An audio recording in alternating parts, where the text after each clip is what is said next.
Hello everyone, ನನ್ನ ಹೆಸರು ರೇಖಾ. ಈ ವಿಡಿಯೋ ಇಷ್ಟ ಆದರೆ ಒಂದೇ ಒಂದು ಲೈಕ್ ಕೊಟ್ಟು ಸಬ್ಸ್ಕ್ರೈಬ್ ಆಗಿ. ನಿಮ್ಮ ಸಪೋರ್ಟು ಯಾವಾಗಲೂ ಬೇಕು ಅಂತ ಬಯಸ್ತೀನಿ. ಇವತ್ತು ಸೋಮವಾರದ ಪೂಜೆ. ಮನೆಯಲ್ಲಿ ಮನೆ ಒರೆಸಿ ಎಲ್ಲನೂ ದೇವ್ರ ಸಾಮಾನು ಬೆಳಗಿ ದೀಪ ಹಚ್ಚೋದಕ್ಕೆ ಇಷ್ಟೊತ್ತಾಯಿತು. ನೆಮ್ಮದಿಯಿಂದ ಪೂಜೆ ಮಾಡೋಣ ಅಂತ ಮಾಡಿದ್ದೀನಿ. ಯಾಕೋ ಮನಸ್ಸಿಗೆ ನೆಮ್ಮದಿನೇ ಇರಲಿಲ್ಲ. ಪೂಜೆ ಮಾಡಿದಾಗ ಮನಸ್ಸಿಗೆ ಸಮಾಧಾನ ಆಗ್ಬೋದು ಅಂತ ಸಮಾಧಾನ ಮಾಡ್ತಾಯಿದ್ದೀನಿ. ಈ ಕಡೆ ಹೀಗೆ ನಮ್ಮನೆ ಈ ಥರ ಇರೋದು, ಆ ಕಡೆ ಕೋಣೆ ಇರೋದು, ಈ ಕಡೆ ನಮ್ಮನೆ ಬಾಗಿಲು ಈ ಕಡೆ ಇರೋದು, ಈ ಥರ ಹೊರಗಡೆ ಈ ಥರ ಇರೋದು. ಇಲ್ಲಿ ಕಡೆ ಬಾಲ್ಕನಿ ಇರೋದು. ಇಲ್ಲಿ ತುಳಸಿ ಗಿಡ ಇಟ್ಕೊಂಡಿದ್ದೀನಿ. ಈ ಗಿಡ ಪಾಟ್ಗಳೆಲ್ಲನೂ ಇಟ್ಕೊಂಡಿದ್ದೀನಿ. ನಂಗೆ ಬೇಕು ಗಿಡಗಳನ್ನು ಹಾಕ್ಕೊಂಡಿದ್ದೀನಿ. ಎಲ್ಲನೂ ಈಗ ನೆಟ್ಕೊಂಡಿದ್ದೀನಿ. ಇನ್ನೂ ಚಿಗುರಿಲ್ಲ. ಚೆನ್ನಾಗಿ ಈ ಕಡೆ ನಮ್ಮೂರ ವಾತಾವರಣ ಹೀಗೈತೆ ನೋಡಿ. ಮೋಡ ಆಗೈತೆ. ಸೂರ್ಯ ಬೆಳಕೆ ನೋಡೋಣ ಅಂತ ಸೂರ್ಯ ಹತ್ರ ಬಂದೆ. ಬಾಲ್ಕನಿಲಿ ಈ ಥರ ಮೋಡ ಆತ ಇರೋದು ನೋಡಿ. ಬಿಸಿಲು ಬರೋದು ಹೋಗೋದು ಹಿಂಗೆ ಮಾಡ್ತೈತೆ. ನಮ್ಮ ಬೀದಿ ಈ ಥರ ಇರೋದು. ಸುಮಾರು ಮನೆಗಳು ಇದ್ದಾವೆ. ಸುಮಾರು ದೊಡ್ಡ ಊರು. ಕಣಿವೆ ಗಿಡ ಸುಮಾರು ಹೋಗ್ಬಿಟ್ಟೈತೆ. ಇದು ಕಸ್ತೂರಿ ಗಿಡ. ನಾವು ಇದನ್ನ ದೇವ್ರ ಪೂಜೆಗೆ ಉಪಯೋಗಿಸ್ತೀವಿ. ಇದು ಈಶ್ವರನಿಗೆ ಸಂಬಂಧಪಟ್ಟಿದಂತೆ ಹೂವು. ಅದನ್ನೂ ಇಟ್ಕೊಂಡಿದ್ದೀನಿ. ಶೋಗೆ ಚೆನ್ನಾಗಿ ಕಾಣಿಸುತ್ತೆ ಅಂತ. ಈ ಕಡೆ ಹಂಚು ಮನೆಗಳು ಅವೆ ನಮ್ಮನೆ ಊರಲ್ಲಿ. ಸಾಕಷ್ಟು ಹಂಚು ಮನೆಗಳು ಅವೆ. ಇದು ಬಸಳೆ ಸೊಪ್ಪು ಬಳ್ಳಿ. ನಾನು ಎಲೆ ಮಾತ್ರ ಕುಯ್ಕೊತೀನಿ, ಬಳ್ಳಿ ಮಾತ್ರ ಕುಯ್ಕೊಳ್ಳಲ್ಲ. ಈ ಕಡೆ ಟೀ ಮಾಡ್ಕೊಂಡು ಕುಡಿಯೋಣ ಅಂದ್ಬಿಟ್ಟು ಎಲ್ಲನೂ ಮನೆಯೆಲ್ಲ ಕ್ಲೀನ್ ಮಾಡಿದೆ. ನೋಡೋಕ್ಕೆ ಈ ಥರ ಕಾಣಿಸ್ತೈತೆ.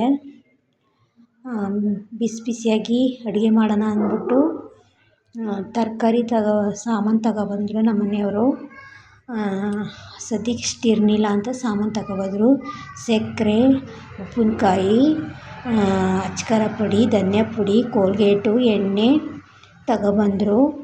ಈ ಕಡೆ ದೇವ್ರ ಮನೆ ಈ ಕಡೆ ಇರೋದು ನಮ್ಮ ಮನೆ. ಈ ಕಡೆ ದಿವಾನ ಕಟ್ ಮಾಡಿಕೊಂಡಿದ್ದೀನಿ. ನಮ್ಮ ಹುಡುಗ ಬುಕ್ಸ್ ಎಲ್ಲನೂ ಅಲ್ಲಲ್ಲೇ ಹಾಕ್ಬಿಟ್ಟು ಹೋಗೋನೆ. ಈ ಕಡೆ ನಮ್ಮ ಅಜ್ಜಿ ಫೋಟ. ಸಂತೆಗೆ ಹೋಗಿದ್ದಲ್ಲ, ನಾನೇ ಸಂತೆಗೆ ಹೋಗೋದು. ಒಂದೊಂದು ಸರಿ ಸಂತೆಗೆ ಹೋಗ್ತೀನಿ, ಇಲ್ಲಾಂದರೆ ಮಾರ್ಕೆಟಲ್ಲೇ ತಂದುಬಿಡ್ತೀನಿ. ಈರುಳ್ಳಿ, ಬೆಳ್ಳುಳ್ಳಿ, ಹಸಿಮೆಣಸಿನ್ಕಾಯಿ, ಟಮಾಟೆ ಹಣ್ಣು, ಆಲೂಗೆಡ್ಡೆ, ಸೊಪ್ಪು, ಸಬ್ಬಸಿಗೆ ಸೊಪ್ಪು, ಸಾಂಬಾರು ಸೊಪ್ಪು. ನಾನು 20 ರೂಪಾಯಿಗೆ 4 ಅಂತ ಕೊಟ್ಟಿದ್ದರು. ಸಾರಿನ ಸೊಪ್ಪು. ನಮ್ಮೂರ ಕಡೆ ಹೊಲದಲ್ಲಿ ಸೊಪ್ಪು ಬೆಳಿತೀವಿ, ಅಲ್ಲೇ ಕುಯ್ಕೊಬತ್ತೀವಿ. ಇಲ್ಲಿ ಹಾಗಲ್ಲ, ಇಲ್ಲೆಲ್ಲೂ ಸಿಗೋದಿಲ್ಲ. ಹೀರೆಕಾಯಿ, ಬದನೆಕಾಯಿ, ಕ್ಯಾರೆಟ್, ಬೀಟ್ರೇಟ್ ಇವೆಲ್ಲನೂ ಉಪಯೋಗಿಸ್ತೀವಿ. ಸೊಪ್ಪು ಖಾರ ಮಾಡ್ಬೋದು, ಸೊಪ್ಪಿನ ಖಾರ ಮಾಡ್ಬೋದು. ಇನ್ನೊಂದು ಸರ್ತಿ ಯಾವಾಗಾರ ಮಾಡಿದಾಗ ತೋರಿಸ್ತೀನಿ. ಇವತ್ತಿನ ರಂಗೋಲಿ ಹೇಗೈತೆ ತಿಳಿಸಿ, ಕಮೆಂಟ್ ಮಾಡಿ.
ಗಂಜಿಲಿ ಅನ್ನ ಮಾಡೋದು ಮುದ್ದೆ ಮಾಡೋದು ಚೆನ್ನಾಗಿರುತ್ತೆ ಸಾರಿ ಈ ಥರ ಮುದ್ದೆ ಮಾಡಿದೆ 4 ಮುದ್ದೆ ಮಾಡಿದ್ದೀನಿ. ಸಂಡೆ ಸರಿ ನಾವು ಜಾಸ್ತಿ ಮುದ್ದೆ ಉಪಯೋಗಿಸೋದು. ಈ ಥರ ಎಲ್ಲ ಬೋಸಿನಿ ಮಾಡಿಕೊಂಡು ಈ ಥರ ಹಾಕ್ಕೊಂಡು 4 ಮುದ್ದೆ ಮಾಡ್ಕೊಂಡಿದ್ದೀನಿ. ಸೊಪ್ಪಿನ ಸಾರು ಮಾಡಿದ್ದೆ. ಸೊಪ್ಪಿನ ಸಾರು ಜೊತೆ ಮುದ್ದೆ ಈ ಥರ ಮಾಡಿಕೊಂಡು ಒಂದು ಪ್ಲೇಟ್ಗೆ ಹಾಕೋತಾ ಇದ್ದೀನಿ. ಸಾಯಂಕಾಲ ಸರಿ ಒಂದು ಟೈಮ್ ಮಾಡ್ತೀನಿ ಅಷ್ಟೇ ನಾನು. ಈ ಥರ ಸೊಪ್ಪಿನ ಸಾರಿಗೆ ಈ ಥರ ಕಾಂಬಿನೇಷನ್ ಆಗಿ ಚೆನ್ನಾಗೈತೆ. ಮುದ್ದೆ ಸಾರು ಉಪ್ಪಿನಕಾಯಿ ಅನ್ನ ಇದ್ದರೆ ತುಂಬ ಟೇಸ್ಟಿಯಾಗಿರುತ್ತೆ. Thank you. ವಿಡಿಯೋ ಇಷ್ಟ ಆದರೆ ಒಂದೇ ಲೈಕ್ ಕೊಡಿ, ಸಬ್ಸ್ಕ್ರೈಬ್ ಆಗಿ.